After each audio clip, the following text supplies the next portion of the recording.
So here we're going to be looking at how you add these sort of icons into your web pages.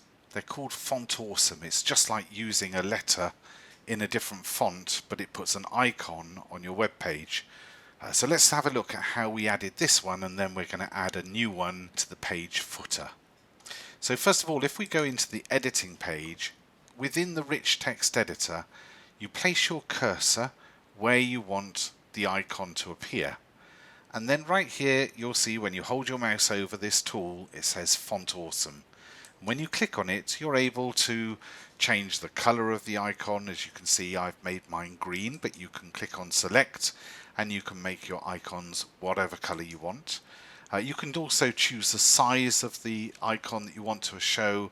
You've got a rotating option there so that you can twist it and rotate it. You can also spin it. I'm not really sure why you'd want that, but if it's small, you might want it to bring attention to something on your page.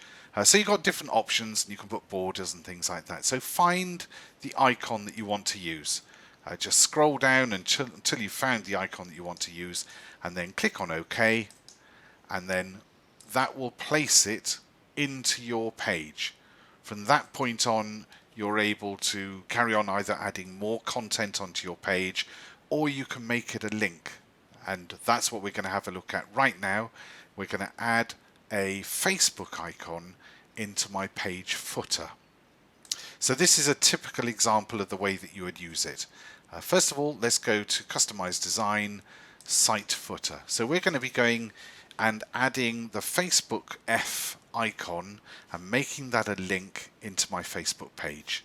So first of all, we place the cursor where we want it to appear on our site. So I'm going to put it right bang in the middle. Obviously you can place your cursor wherever you want, and that's where the icon is going to be shown. We then click on the Font Awesome icon, and we're going to do a search for Facebook. Okay, so here they are. All the different Facebook icons that are available within Font Awesome. So I'm going to go for this square one here, and let's make it a color just so that you've seen how it works. So I'm going to make it, well, let's make it this bluey green teal color. Click on OK, and you can then see them there. Just so that you've also seen it, if I just show you what spinning does, it does this. I don't think it's very useful, I don't think it's very practical, but the option is there should you want it. So I've made it a very bright blue. Hopefully you are able to see that. Click on OK, and then you can see it really small right here. If I want to edit it, just double click. Here I can change the size. So let's make it 30 pixels and OK. Okay, so 30 pixels is about right.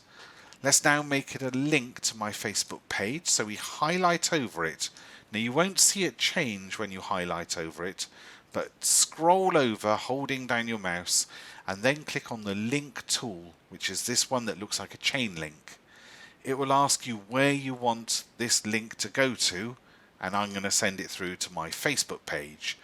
So facebook.com/theimagefile. You need to know the URL of your Facebook page, obviously, to set this up. Once you've done that, you can click on Target, and I'm going to have mine so that it opens up in a new window. That way my visitor doesn't lose my website. My website's still sitting there below the Facebook page that opens up. Click on OK, and it will save the change to that icon on your footer. All you need to do now is to save the page, and that will save it so that it opens up your Facebook page in a new window.